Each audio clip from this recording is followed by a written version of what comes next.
Shalom para peserta Bible Study yang dikasihi Tuhan. Kita akan melanjutkan kembali kisah tentang Daud ya. Kali ini dari kitab 1 Samuel pasal 18 sampai 19. Saul membenci Daud. Bagaimana kisahnya? Ini adalah kelanjutan dari kisah Daud melawan Goliat. Jadi setelah Daud mengalahkan Goliat, ada beberapa hal yang terjadi. Yang pertama, kita baca di 1 Samuel 18 ayat 1, kemudian 3 dan 4.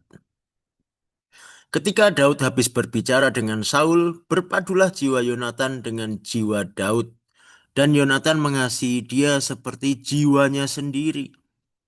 Yonatan mengikat perjanjian dengan Daud karena ia mengasihi dia seperti dirinya sendiri. Yonatan menanggalkan jubah yang dipakainya dan memberikannya kepada Daud, juga baju perangnya, sampai pedangnya, panahnya, dan ikat pinggangnya. Nah, ini adalah eh, suatu sikap persahabatan dari Yonatan terhadap Daud. Ya, mungkin ya Yonatan itu kita tahu Yonatan itu anaknya Saul yang juga bagian dari pasukan Saul. Yonatan ini orang yang cukup gagah, ya, punya jiwa pendekar gitu ya. Dan melihat kepahlawanan Daud, rupanya Yonatan ini merasa cocok ini, sejiwa dengan Daud gitu ya. Maka Yonatan menunjukkan persahabatan kepada Daud. Ini semua yang diberikan Yonatan kepada Daud mulai dari jubah. Bayangkan Yonatan itu pangeran, jubahnya bukan jubah sembarangan. Kemudian baju perangnya, sampai pedangnya, panahnya, ikat pinggangnya. Saudara, perlengkapan perang itu sesuatu yang cukup personal. Ya, pedang itu tidak sembarangan diberikan kepada orang. Gitu. Tapi ini semua perlengkapan perang pribadinya Yonatan diberikan kepada Daud. Ini menunjukkan Yonatan sungguh-sungguh tulus menganggap Daud sebagai sahabat. Dan kita lihat di sini ada pengikatan perjanjian antara Yonatan dengan Daud. Jadi ada persahabatan yang begitu kuat antara Yonatan dan Daud. Kemudian kita melihat bagaimana Daud menjadi salah satu panglima perangnya Saul ya, di ayat 2 dan 5. Pada hari itu Saul membawa dia dan tidak membiarkannya pulang ke rumah ayahnya. Nah, kalau sebelumnya kan kita tahu Daud itu menjadi eh, ajudannya Saul gitu ya. Juga tugasnya memainkan kecapi supaya Saul menjadi tenang, tidak galau, tidak dipengaruhi roh jahat gitu kan ya. Tetapi Daud itu eh, pulang dan pergi ke rumah ayahnya, tidak menetap terus di istana, di rumah Saul. Nah, tapi kali ini oleh Saul dibawa dan tidak dibiarkan pulang. Disuruh menetap di wilayah istana. Nah, Daud maju berperang dan selalu berhasil kemana juga Saul menyuruhnya. Nah, jadi Daud ternyata oleh Saul dijadikan tentara, menjadi pemimpin pasukan. Ya. Jadi Daud maju berperang, selalu berhasil kemana saja dia pergi berperang. Sehingga Saul mengangkat dia mengepalai para prajurit. Nah, hal ini dipandang baik oleh seluruh rakyat dan juga oleh pegawai-pegawai Saul. Nah, jadi Daud ini langsung karir militernya melambung ya. Kemudian dikisahkan di ayat 6 sampai 7 kalau mereka pulang dari peperangan maka para perempuan akan keluar menari-nari dan bernyanyi, ya, menyambut mereka. Nyanyiannya berbunyi, Saul mengalahkan beribu-ribu musuh, tetapi Daud berlaksa-laksa. Selaksa itu 10.000. Jadi kalau Saul mengalahkan beribu-ribu musuh, tetapi Daud mengalahkan puluhan ribu musuh. Wah, nah ini Saul hebat nggak? Hebat mengalahkan beribu-ribu musuh. Tapi Daud puluhan ribu musuh. Nah, jadi di mata masyarakat kayaknya Daud dipandang lebih hebat daripada Saul. Ini mulai terjadi masalah. Saul mulai merasa dengki ya. Bermula dari iri hati ya. Kita baca ayat 8 sampai 9. Lalu bangkitlah amarah Saul dengan sangat. Dan perkataan itu menyebalkan hatinya sebab pikirnya kepada Daud diperhitungkan mereka berlaksa-laksa. Tetapi kepadaku diperhitungkannya beribu-ribu. Akhir-akhirnya jabatan raja itu pun jatuh kepadanya. Sejak hari itu, maka Saul selalu mendengki Daud. Nah, kalau kita ingat di sebelumnya pernah terjadi Saul berkata bahwa eh Samuel berkata kepada Saul ya. Samuel berkata kepada Saul bahwa Saul ditolak oleh Tuhan menjadi raja dan Tuhan akan mengangkat seorang menjadi raja menggantikan Saul. Nah, rupanya ini Saul mulai ketar-ketir. Jangan-jangan nanti yang menggantikan jadi raja ini Daud ini. Ya, maka Saul mulai dengki, mulai cemburu, mulai benci terhadap Daud.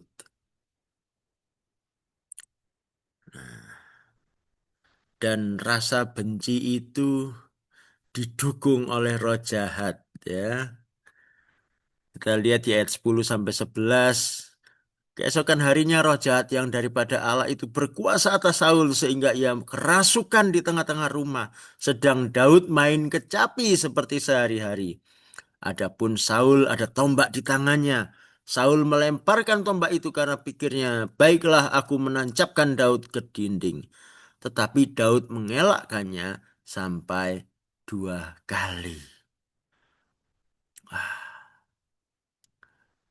Saul tidak dapat menahan emosinya, ya. Niat jahatnya memuncak, dia mau membunuh Daud. Tapi gagal. Daud bisa mengelak. Dan ini membuat Saul menjadi takut, ya. Kenapa takut? Nah, ayat 12 menjelaskan Saul menjadi takut kepada Daud karena Tuhan menyertai Daud. Sedang daripada Saul ia telah undur. Nah, selanjutnya, sebab itu Saul menjauhkan Daud dari dekatnya dan mengangkat dia menjadi kepala pasukan 1.000 sehingga ia berada di depan dalam segala gerakan tentara. Daud berhasil di segala perjalanannya sebab Tuhan menyertai dia. Ketika dilihat Saul bahwa Daud sangat berhasil, makin takutlah ia kepadanya. Ya. Jadi Daud itu takut.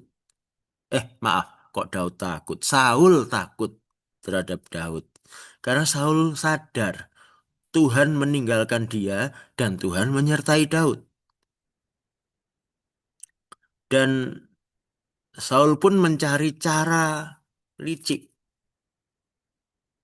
untuk menjatuhkan Daud, untuk mencelakakan Daud. Rupanya Saul nggak berani menyerang Daud terang-terangan lagi.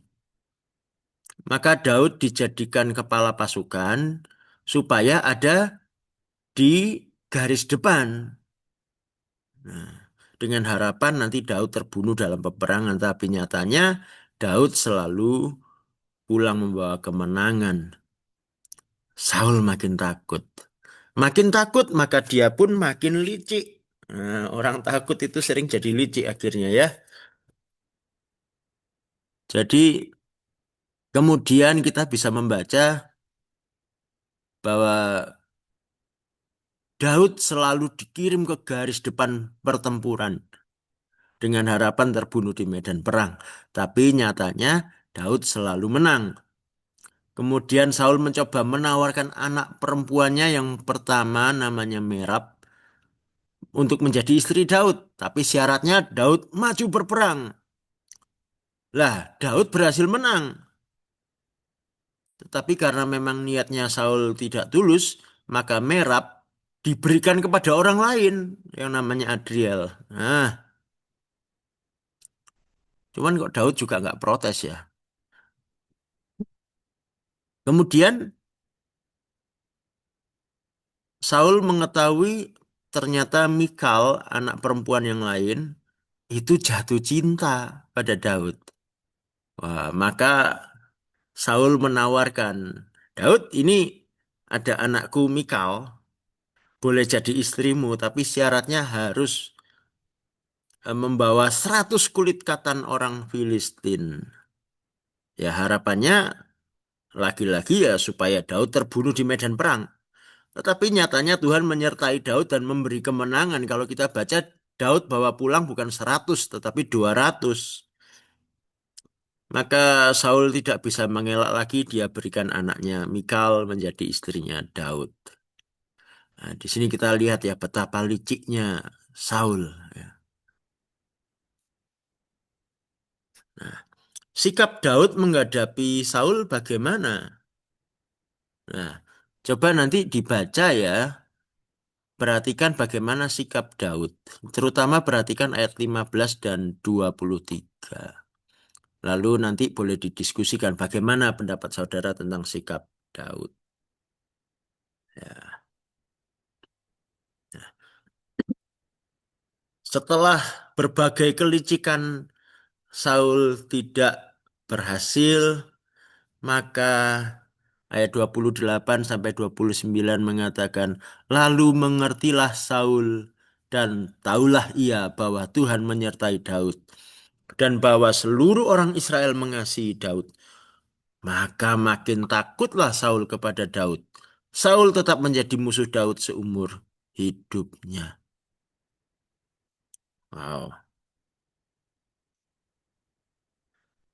Sedangkan Daud dikatakan di ayat 30, apabila raja-raja orang Filistin maju berperang, setiap kali mereka maju berperang, maka Daud lebih berhasil dari semua pegawai Saul, sehingga namanya sangat masyhur. Saul makin ketakutan, dan dia jadi musuhnya Daud seumur hidupnya. Sedangkan Daud namanya makin masyhur, makin gemilang. Daud selalu berhasil. Itulah yang bisa kita baca di pasal 18. Kemudian kita melihat di pasal 19 ada kejadian yang membuat akhirnya Daud lari. Daud kabur. Tuh, kok bisa? Nah, kita lihat apa yang terjadi di 1 Samuel 19 ayat 1 sampai 7. Saul menyatakan secara terbuka niatnya untuk membunuh Daud di hadapan Yonatan dan juga di hadapan pegawainya, di hadapan pasukannya.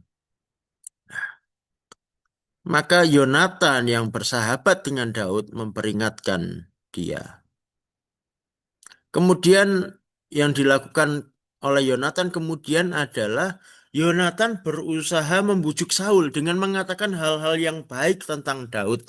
Bagaimana Daud sudah melakukan banyak kebaikan, bagaimana Daud selalu membawa kemenangan. Nah, akhirnya di saat itu Saul memutuskan untuk tidak jadi membunuh Daud. Bahkan Saul bersumpah tidak akan membunuh Daud. Nah, Yonatan menyampaikan kabar baik ini kepada Daud dan Daud kembali bekerja untuk Saul. Masalahnya ternyata niat jahatnya Saul kambuh lagi.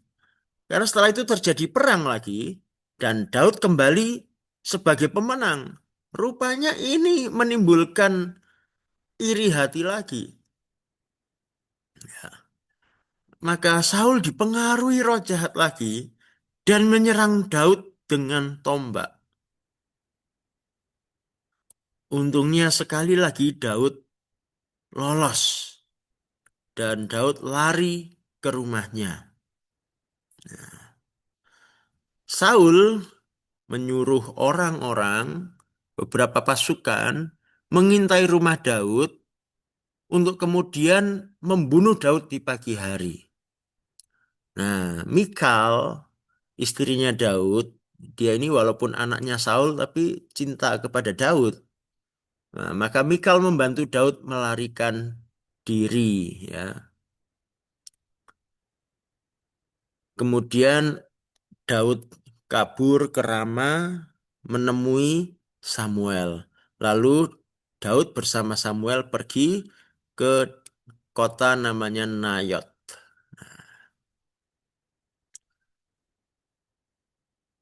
Di Nayot ini ada peristiwa yang unik, ya. Saul ketika mengetahui Daud ada di Nayot, dia menyuruh beberapa orang untuk pergi menangkap Daud. Nah, tetapi ini yang aneh nih.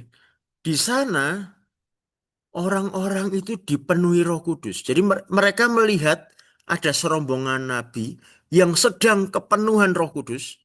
Jadi rupanya ada manifestasi atau gejala yang terlihat bahwa mereka itu dipenuhi Roh Kudus.